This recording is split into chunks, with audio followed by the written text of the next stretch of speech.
الإنسان لفي خسر إلا الذين آمنوا وعملوا الصالحات وتواصوا بالحق وتواصوا بالصبر. صدق الله العظيم. اللهم صل على محمد وعلى آل محمد كما صليت على إبراهيم وعلى آل إبراهيم إنك حميد مجيد. اللهم رب اشرح لي صدري ويسر لي أمري واحلل عقدة من لساني يفقهوا قولي. اللهم رب زدني علما. میرے اتحاد محترم دوستوں بزرگوں، اللہ جل جلالہ نے ہم پر احسان کیا، کرم کیا.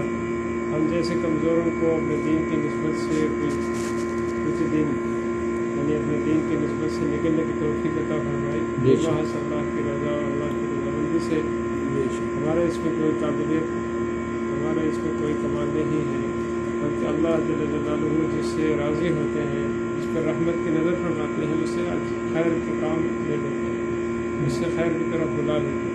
تو اس پر ہمیں اللہ جل جلالہ کا شکر ادا کرنا چاہیے تاکہ آئندہ بھی اللہ جل جلالہ کی نعمتوں کا نزول ہم پر جاری رہے. تو میرے محترم دوستوں، ہمارے لیے دنیا میں آنے کے بعد سب سے مقدم اور سب سے جو اہم ترین جو نعمت اللہ کی طرف سے ملی ہے وہ اسلام کا، ایمان کا نعمت. اسلام کی نعمت اور ایمان کی جو نعمت ہے، اس نعمت کی قدر اس وقت ہمیں معلوم پڑے گا جب یہ یعنی دھوکے کے آنکھ بند ہو جائیں گے اور حقیقی آنکھیں کھلیں گی.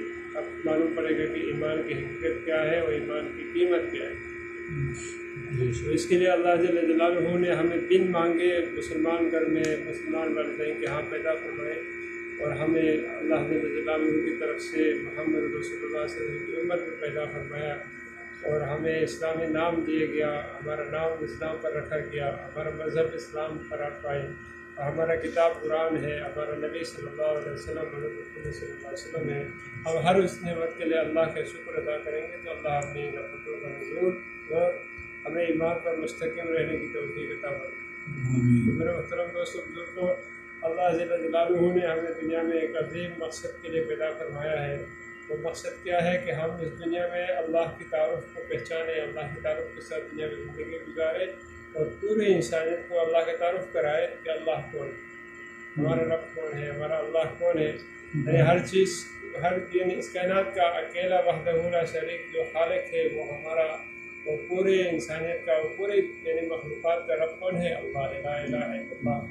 تو ہم جس سے بھی ملے اس سے کیا کریں؟ اپنے اللہ کا تعارف کریں کہ ہمارا رب کون ہے.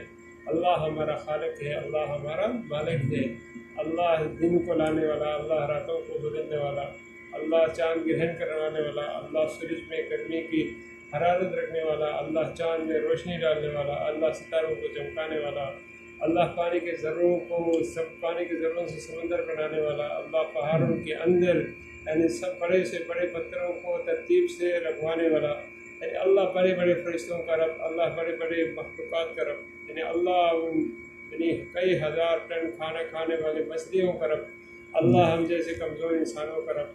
یعنی اللہ ہر چیز میں کیا ہے؟ اللہ اپنے ذات میں وراء الورا ہے. یعنی اللہ کی تعریف اگر پورے انسان جن ان سب مل کر لکھنا شروع کریں گے تو سمندر سیاہی بن جائے، سارے دنیا کی درخت قلم بن جائے، اور سارے انسان جن فرشتے سب مل کر اللہ تعریف لکھنا شروع کر دے، تو ایک دن آئے گا کہ انسان سمندر ختم ہو جائیں گے، خشک ہو جائیں گے، اور سارے قلم ختم ہو جائیں گے، لیکن اللہ جل جلالہ کی تعریف میں ذرہ برابر بھی اضافہ نہیں ہوگا، کیونکہ اللہ اپنے ذات میں کسی تعریف کے محتاج نہیں ہے. اللہ کی ذات اگر پوری انسان مل کر اللہ کی تعریف کرے تو اللہ کی ذات میں ایک ذرہ برابر کی کوئی زیادتی نہیں ہوگی. اگر پوری انسان اللہ کے نافرمان بن جائے تو بھی اللہ کی ذات میں کوئی فرق نہیں پڑے گا، کیونکہ اللہ اپنے ذات میں وراء الورا ہے، یعنی اس ذات میں کوئی تغیر ہونے والا نہیں ہے. وہ اللہ بڑھوتری سے پاک ہے، وہ اللہ کمی سے پاک ہے، وہ ہر قسم کی کمی کے صفات سے پاک ہے، وہ ہر قسم کی بڑھوتری کے صفات سے پاک ہے. وہ اپنے ذات میں وراء الورا ہے، وہ صمد ذات ہے، وہ کسی کا محتاج نہیں. اسے ہماری نمازوں کی کوئی ضرورت نہیں، ہمارے روزوں کی کوئی ضرورت نہیں. ہم جو بھی کر رہے ہیں کس کے لیے کر رہے ہیں؟ اپنے فائدے کے لیے کر رہے ہیں، یعنی اپنی بقا کے لیے کر رہے ہیں، دنیا اور آخرت کی کامیابیوں کے لیے کر رہے ہیں. اللہ کو ہماری عبادتوں سے کوئی مطلب نہیں.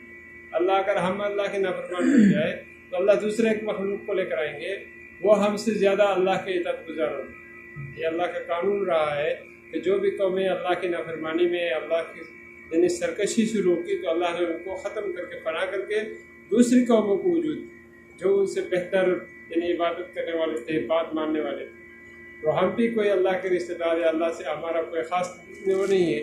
ہمارا نسبت اللہ سے کیا ہے کہ ہم حضور صلی اللہ علیہ وسلم کی امت ہی ہیں. اللہ نے ہمیں حضور صلی اللہ علیہ وسلم کی امت میں پیدا فرمایا، اور یہ ہم پر اللہ کا احسان عظیم ہے کہ ہم اگر حضور صلی اللہ علیہ وسلم کی امت میں پیدا نہ ہوتے تو کہاں پیدا ہوتے.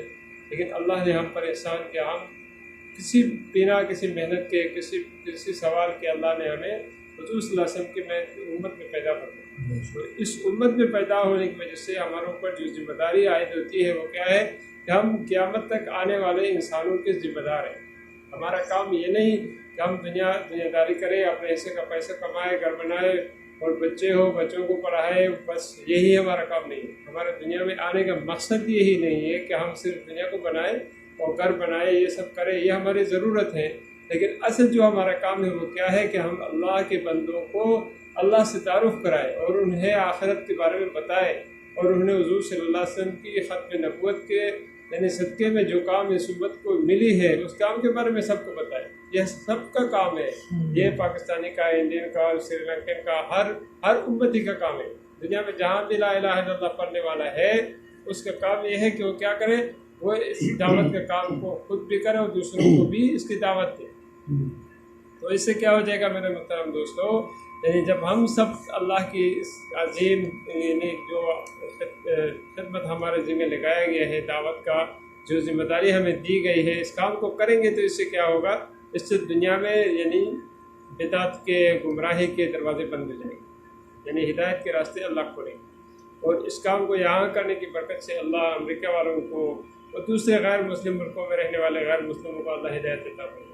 اگر ہماری محنت سے، ہماری دعا سے، ہماری سوچ سے، فکر سے ایک انسان کو ہدایت ملی تو ہماری پوری زندگی کے لیے جو ہم نے کوششیں کی وہ کوششیں تمام ہو جائیں گی، وہ کوششیں کرامت ہو جائیں گی، وہ کوششیں قیامت کے دن ہمارے لیے باعث رحمت بن جائیں گی. اگر ہماری دعا سے، ہماری سوچ سے، ہمارے فکر سے کسی ایک غیر مسلم کو یا کسی ایک بے نمازی کو یعنی فائدہ ہو گیا، وہ نمازی بن گیا، وہ اللہ سے لینے والا بن گیا نا، تو ہمارا کام بھی بن جائے گا. تو اس کے لیے ہم سب کی ذمہ داری.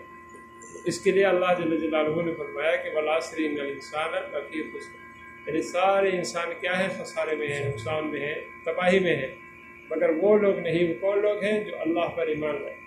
جو لوگ ایمان لائے وہ ہمیشہ کے خسارے میں نہیں، کیونکہ وہ اللہ کی ذات پر ایمان رکھتے ہیں، وہ اللہ کو اپنا وحدہ لا شریک حقیقی مالک مانتے ہیں، اپنا رب مانتے ہیں، اپنا رازق مانتے ہیں. تو وہ لوگ کون ہیں؟ وہ ایمان والے. اہل ایمان والے کیا ہیں؟ وہ خسارے میں نہیں. اب یہاں صرف ایمان لانا شرط نہیں. ایمان لا کر اگر اللہ جل جلالہ فرما دے کہ بس ایمان لایا اور کچھ نہیں کرنا تو پھر ہمیں کچھ نہیں کرنا چاہیے تھا. لیکن آگے اللہ جل جلالہ نے ہمارے ذمہ اور کام لگائی. وہ کام کیا ہے کہ ایمان کے ساتھ ساتھ کیا کرنے کا ہے؟ عمل صالحات بھی کرنا. یعنی ایمان لانے کے بعد سب سے پہلا مقدم کام کیا ہے؟ نماز کی پابندی کرنی، زکوٰۃ کا ادا کرنا ہے، روزہ رکھنا ہے، اگر استطاعت ہے تو حج کرنا ہے، اور باقی ایام جو عمل صالحات ہیں، والدین کے ساتھ سلوک کرنا ہے، رشتہ داروں کے ساتھ کرنا ہے، یعنی انسانوں کے ساتھ کرنا ہے، جانوروں کے ساتھ کرنا ہے، حقوق اللہ کی حفاظت کرنی ہے، حقوق العباد کی حفاظت کرنی ہے. یہ سب کیا ہے؟ عمل صالحات ہیں.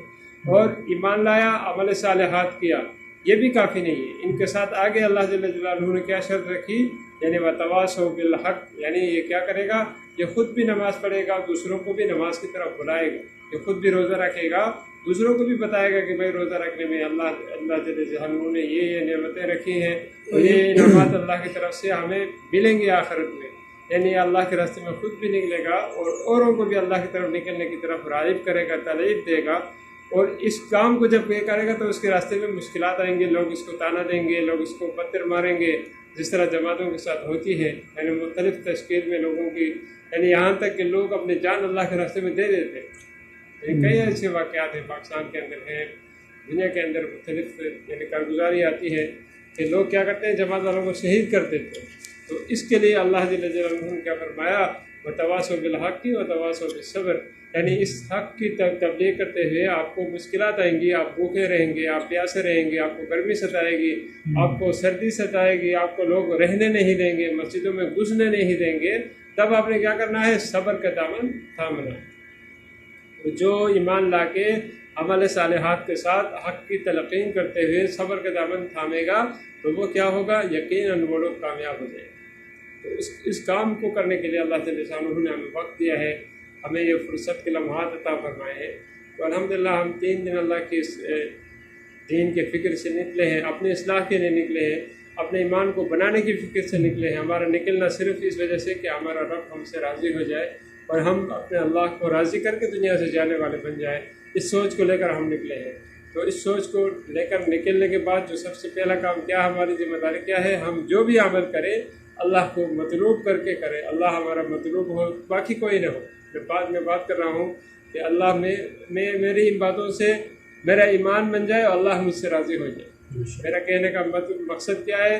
میرا سب سے پہلا مخاطب کون ہے؟ میں خود ہوں، میرا نفس خود ہے، اور میں جو باتیں کر رہا ہوں اس سے مجھے خود فائدہ ہو اور میرا ایمان بن جائے، اور اس کے بعد جو ان باتوں سے جس کو بھی فائدہ ہوا اس کا بھی مجھے فائدہ ملے گا، کیونکہ یہ باتیں اگر میں اللہ کی رضا کے لیے کہہ رہا ہوں تو یہ میرے لیے باعث رحمت بن جائے گی، یعنی میرے نجات کے لیے کافی بن جائے گی۔ اگر ہم جتنے بھی اچھی باتیں کریں، جتنے بھی ہم لوگوں کو سمجھائیں، لیکن بات ریاکاری کی ہو، دکھانے کے لیے ہو، تو اس بات کا کوئی فائدہ نہیں ملنے والا ہے۔ ہم جو بھی عمل کریں تو ہم جو بھی عمل کریں اس کو کس کے لیے کریں؟ خالص نیت کے ساتھ کریں۔